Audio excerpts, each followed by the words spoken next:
Kembali sahabat di program Sosio Kota, tema kita yaitu inisiatif dan peran masyarakat dalam pembangunan kota. Masih bersama Bapak Sigit Susiantomo, beliau Wakil Ketua Komisi 5 DPR RI. Bagi yang ingin bergabung 8297299 SMS dan juga WA di 0812 3006 345. Ada satu voucher pulsa bagi satu penanya yang terpilih. Baik, Pak Sigit, terkait peranan masyarakat ya terkait pembangunan kota. Ini kita tahu kalau dalam pembangunan misalnya kayak pengurangan jalan utama yang dipakai untuk pedestriannya semakin kecil ataupun dipakai untuk kalau di Surabaya misalnya untuk tram misalnya kayak gitu. Nah, ini kan semakin mengecil itu Pak Sigit. Apa kira-kira yang masyarakat bisa menyikapi terkait itu? Saya kira kalau masyarakat umum sulit ya untuk bisa membayangkan ya.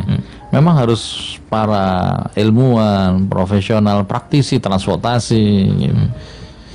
Mungkin para perencana kota perlu berkumpul, para arsitek perlu berkumpul untuk merencanakan lingkungan atau kawasan yang bagaimana yang sebaiknya ada ya. Bukan hanya satu persoalan, yaitu persoalan mengatasi kemacetan dengan pabrik transport semacam tram atau semacam MRT gitu ya. Ini demi kebaikan semua, harus ada pelibatan semua. Misalnya ini yang belum kita lihat, para ahli perencana atau ikatan ahli perencana kota misalnya, mungkin mereka perlu punya sikap dan visi tertentu ya. Nah, untuk menjawab tantangan-tantangan terhadap pertumbuhan kota dan pembangunan yang mungkin belum ada regulasinya. Para arsitek ya dan Ikatan Arsitek Indonesia mungkin juga perlu berkumpul untuk berpikir bagaimana ini. Jangan sampai semua sudah jadi para arsitek menjadi semacam kritikus saja gitu. Jangan. Para perancang kota jadi kritikus ya.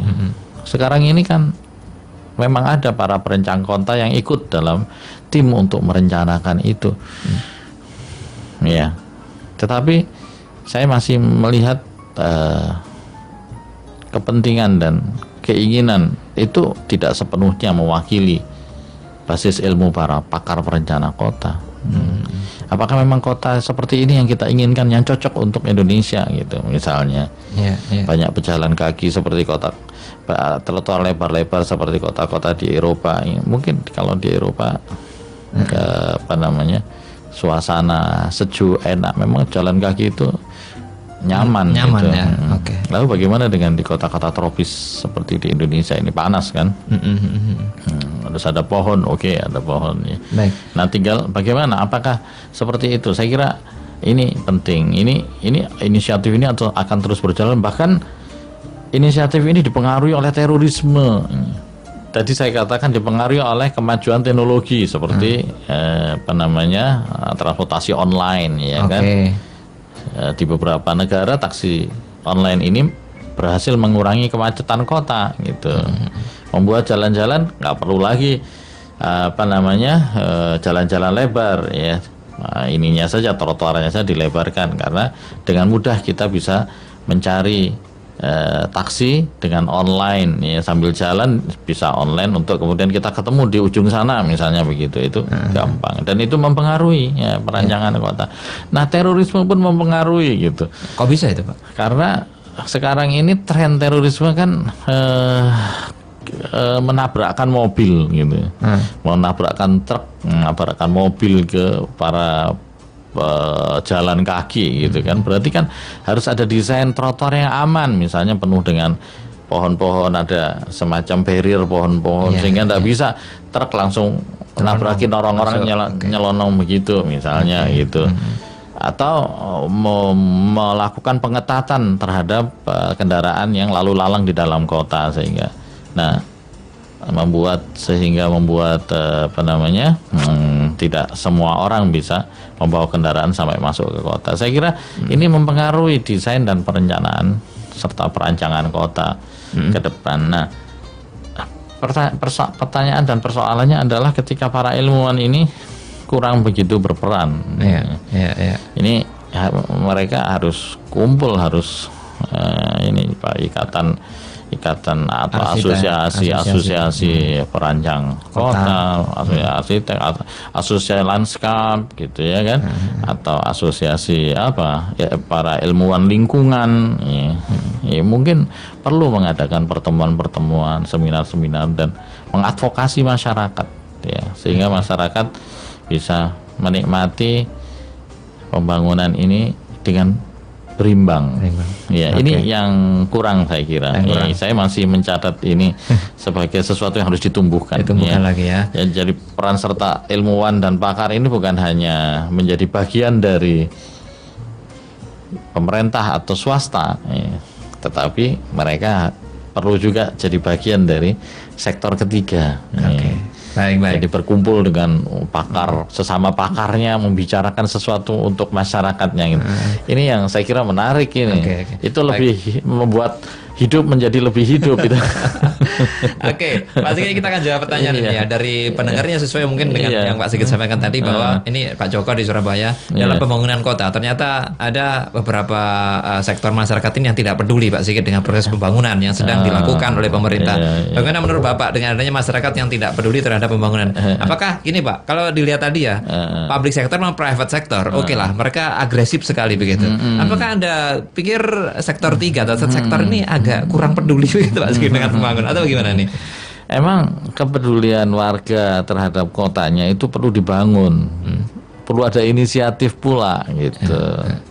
Bisa melalui parlemen, misalnya Pak Joko tadi ya, menengarai, wah kepedulian masyarakat ini memprihatinkan gitu. Mungkin bisa datang ke parlemen, diskusi ke anggota parlemen siapa yang ada di, ya, mungkin level kota Surabaya, ya, apakah tidak perlu Pak Perda membuat orang jadi peduli? Caranya bagaimana kan? Mungkin diatur dalam Perda, membuat iklan, membuat peta-peta jalan atau rencana-rencana masa depan jalan itu dipajang di sepanjang trotoar itu gitu ya, sehingga orang semua bisa melihat, oh nanti itu seperti ini ya. Di situ akhirnya keterlibatan mereka jadi meningkat, berkembang dan meningkat gitu. Jadi ada komunikasi aktif antara masyarakat dengan anggota parlemennya, level DPRD Kota Surabaya. Parlemen memang sebenarnya kan wakilnya juga gitu ya Pak ya. Wakilnya harusnya juga, lengket gitu ya. Artinya kalau yang disampaikan Pak Joko memang memprihatinkan, bagaimana kita semua mendorong itu biar tidak memprihatinkan. Saya juga begitu. Salah satu target rutin setiap pekan di SAS FM ini adalah membangun komunikasi antara parlemen, ya, saya sebagai anggota parlemen dengan masyarakat ya, untuk menumbuhkan itu tadi kepedulian, agar kita sama-sama peduli terhadap perkembangan kota. Jangan sampai inisiatif itu hanya muncul dari sektor swasta yang kadang-kadang dia berjalan 1 tahun, 10 tahun lebih depan daripada aturan yang ada. Itu. Baik, ini dia ya, memang perlunya Pak ya lebih aktif lagi untuk sektor 3, masyarakat yang ada di sektor 3 itu. Baik, berikutnya Pak, kita akan jawab pertanyaan dari Putri yang ada di Sidoarjo. Ini bertanya, Assalamualaikum Pak, selain kota, apa ada rencana pemerintah untuk membangun, wah ini desa Pak, ini kesannya desa itu kurang diperhatikan begitu Pak ya, apalagi desa itu kan ada banjir juga loh Pak. Gimana sih Pak? Sama sebetulnya kedudukan, ini kan istilah saja. Kota itu misalnya Surabaya karena pemerintahannya kota madya ya, perkotaan. Surabaya Sidoarjo sebentar lagi bisa jadi kota itu. Tadinya beberapa masih ada desa kan. Dan sekarang di beberapa kelurahan di Sidoarjo sudah kelurahan kota kan, Sidoarjo kan. Pegawainya lurahnya kan dari pemerintah kan, PNS kan, bukan lagi pilihan desa gitu. Jadi ini istilah saja, di mana ini terkait dengan tata kelola pemerintahan di wilayah yang ada. Jadi saya kira pembangunan itu sama untuk kota maupun pedesaan. Bahkan desa sekarang lebih banyak perhatian karena ada undang-undang yang khusus tentang desa, namanya RUU Desa, ya kan? Iya. Nah, ada dana bahkan amanat kepada pemerintah pusat untuk mengalokasikan dana tertentu setiap tahun untuk setiap kelurahan di Indonesia gitu. Jadi ada perhatian luar biasa terhadap desa. Jadi ide membuat undang-undang desa itu agar engine of growth, mesin pertumbuhan ekonomi itu bukan hanya di kota tapi juga di desa. Pak, kalau kita gandengkan nih Pak ya, kita comparekan dengan yang ada di kota. Tentu kalau di kota tuh banyak Pak, orang-orang yang ada di sektor 3 atau third sektor. Bagaimana dengan yang di desa? Sama, saya kira lebih banyak juga. Apalagi sekarang kota-kota dan pedesaan itu tidak bisa dipisahkan secara kasat mata. Misalnya banyak mungkin profesor ITS misalnya tinggalnya bukan di kota Surabaya tapi di Sidoarjo yang mungkin wilayahnya masih masuk desa misalnya Waru atau kecamatan Waru, desa Trosobo atau Tropodo begitu misalnya kan banyak juga gitu kan. Jadi yang ada di para profesional yang bekerja di kota tapi realnya mereka tinggal di desa. Jadi saya kira ini sudah tidak ada masalah, apalagi nanti kalau transportasi itu berjalan dengan baik ya. Menuju pusat kota itu 1 jam. Kalau transportasi dengan kecepatan 80 km per jam 1 jam menuju pusat kota, berarti kan dia tinggal di pedesaan jauh di sana. Dan itu saya rasakan ya. Di salah satu kota di Jepang saya pernah ke sana untuk menuju rumah teman saya yang dosen ITS yang ambil S3 di Jepang sana. Dari pusat kota, dari Shibuya itu ke hampir 1 jam ke tempat dia, di rumah dia. Mungkin bunyinya sudah bukan Tokyo, itu mungkin sudah di luar dari kota Tokyo gitu, di desa gitu. Jadi artinya sekarang ini pun di Indonesia juga sama, mereka yang tinggal di kota, bekerja di kota, ya kan, ngajar di perguruan tinggi elit di kota, ya mungkin tinggalnya juga tidak di kota yang terkait, tetapi tinggal di desa sebelah kota-kota sebelahnya atau di. Baik. Jadi peran ini tetap ya Pak ya. Tetap. Tidak peduli wilayah apa. Iya. Kota, desa tetap peran sektor ketiga. Peran sektor ketiga sama. Misalnya pembangunan desa ya. Kalau pembangunan desa ini tidak ada think tank yang memikirkannya, ngeri juga kita. Dengan dana yang besar ini, ya, bagaimana pengawasannya? Ini harus ada para pakar yang bekerja, yang peduli untuk memikirkan ini semua. Ini sesuatu yang menurut saya penting ya. Jadi dan itu para aktivis ya memiliki tugas dan pekerjaan yang luar biasa sekarang ini. Pak, kalau misalnya nih para sektor ini orang-orang profesional, orang-orang LSM dan lain sebagainya ini sulit tidak sih Pak sebenarnya untuk bertemu dengan teman-teman di parlemen, DPRD maupun di DPR, untuk bertemu misalnya untuk ngobrol-ngobrol lah terkait undang-undang dan sebagainya? Nah, mestinya teorinya enggak sulit ya, karena orang anggota parlemen rata-rata juga orang sekolahan sekarang ini, ya kan, lulusan dari perguruan tinggi, jadi gampang ya. Para pakar dan seterusnya kan para pengajar perguruan tinggi, ya. Anggota parlemen juga, dosen-dosennya juga para pakar-pakar tersebut gitu. Sebenarnya mudah juga sih, ya. Cuman dibingkai dalam semangat membangun kota dari tersektor ini yang perlu ada. Ya, semangat menjadi panglima pembangunan yang mewakili sektor ketiga ini yang perlu ada. Jadi visi dan seterusnya betul-betul sosial, betul-betul advokasi kepada masyarakat yang lemah. Ini yang mungkin perlu ditingkatkan. Sekali lagi saya tidak mengatakan tidak ada ya, tetapi perlu ditingkatkan. Harus kuat.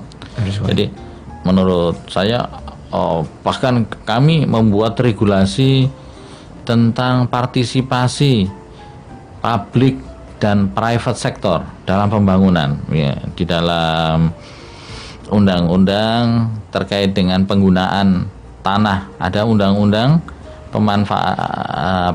penggunaan tanah ya untuk pembangunan misalnya. Itu diatur bagaimana kalau ada sengketa tanah ya, untuk kepentingan umum bagaimana gitu. Nah, pemerintah juga sudah membuat ada public private partnership gitu, kerjasama antara pemerintah dan swasta gitu. Ada. Nah, yang belum ini tadi ya, sektor ketiga ini bagaimana peran-peran itu muncul untuk menjadi pengawas gitu. Karena inisiatif yang file-file yang saya kirimkan tadi inisiatif sektor swasta. Nanti ada lagi inisiatif sektor swasta ini baru masuk ya ke kami radar DPR ini akan membangun bandara di Banten lebih besar dari Bandara Soekarno-Hatta. Lion Air itu akan membangun bandara lebih besar dari Bandara Soekarno-Hatta di Banten sana itu. Iya. Ini kan menarik kajian. Saya kira perlu kajian luar biasa. Jangan sampai sekali lagi sektor swasta ini jadi maju 100 atau 10 tahun di depan regulasi gitu. Ngeri. Lalu bagaimana masyarakat sekitar situ gitu. Jadi konsep Aerocity ya. Itu kota ya, di situ ada pelabuhan udaranya gitu. Pelabuhan udara berkembang dikelilingi oleh kota-kota baru gitu seperti yang di Bandung. Mungkin juga yang akan dikembangkan di Juanda ini. Aerocity kan. Jadi rencana kan akan ada pengembangan Bandara Juanda gitu kan dengan konsep Aerocity misalnya. Ini perlu dikaji. Saya kira para para ahli perancangan kota perlu duduk dan menceritakan tentang dampak-dampak sosial, dampak-dampak ekonomi dan termasuk diantaranya bagaimana harga tanah. Khawatirnya karena itu konsepnya Aerocity dan itu menjadi kota besar nantinya pajak-pajak tanahnya pun akan meningkat sehingga orang-orang lokal yang pemilik tanah asli tidak kuat untuk bayar pajak tanahnya gitu. Akhirnya mereka terpaksa menjualnya gitu. Akhirnya terjadi eksodus orang lokal ke satu tempat yang yang tidak jelas manfaat apa yang dia dapat dari Aerocity itu tadi. Baik, Pak Sigit bisa dibayangkan ini ya, mudah-mudahan para sahabat FM juga bisa membayangkan betapa ini persoalan besar. Kenapa? Karena pertumbuhan ekonomi kita terus cukup tinggi ya. Sehingga pasti inisiatif swasta akan terus. Mungkin sampai Indonesia ini sangat kaya, penduduk banyak, sumber daya alam banyak. Jadi potensi ekonominya luar biasa gitu. Sehingga sektor swasta ini pasti akan terus berkembang. Nah, mereka maju di depan yang lain-lain ya, maju lebih duluan, yang lain-lain jadi tertinggal. Ini saya kira bukan yang kita inginkan. Bukan kita ingin dalam sila itu keadilan sosial bagi seluruh rakyat Indonesia itu jadi tidak tercapai nanti. Lalu bagaimana filosofi bangsa tidak tercapai dalam 70 sampai 80 tahun kemerdekaan ini, ya kan? Ini pekerjaan besar. Ini persoalannya adalah persoalan dulu para founding fathers kita mau kemana bangsa ini diajak. Mereka sudah bangun dasar-dasar filosofinya gitu. Nah ini yang harus diimplementasikan. Para pakar, mereka jadi pakar, saya jadi DPR. Dulu sekolah murah bayarnya gitu. Jadi ada sumbangsih bangsa ini terhadap kita semua. Apalagi para pakar yang dosen-dosen saya kan murah-murah dulu sekolahnya gitu kan. Sekarang sekolah mahal banget. Nah ini dibutuhkan kerja keras dari atau keberpihakan dari para pakar dan anggota parlemen untuk masyarakat demi terciptanya keadilan sosial bagi seluruh rakyat Indonesia. Baik Pak Sigit, terima kasih atas kehadirannya dan juga pencerahannya, mudah-mudahan bermanfaat ini Pak Sigit. Baik, terima kasih Pak Sigit. Mudah-mudahan semakin jelas ya. Semakin jelas Pak Sigit. Dan sudah mengerucut. Baik, terima kasih Pak Sigit. Assalamualaikum. Assalamualaikum warahmatullahi wabarakatuh. Demikian sahabat perbincangan kami di program Sosio Kota. Tadi kita bersama Bapak Sigit Susiantomo, beliau Wakil Ketua Komisi 5 DPR RI. Terima kasih bagi Anda telah bergabung yang mendapatkan voucher Putri ya. Nah, nanti silakan ditunggu di handphonenya. Baik, saya Alik Atika, di Gatekeeper ada Arin Rosalina pamit sahabat. Assalamualaikum warahmatullahi wabarakatuh.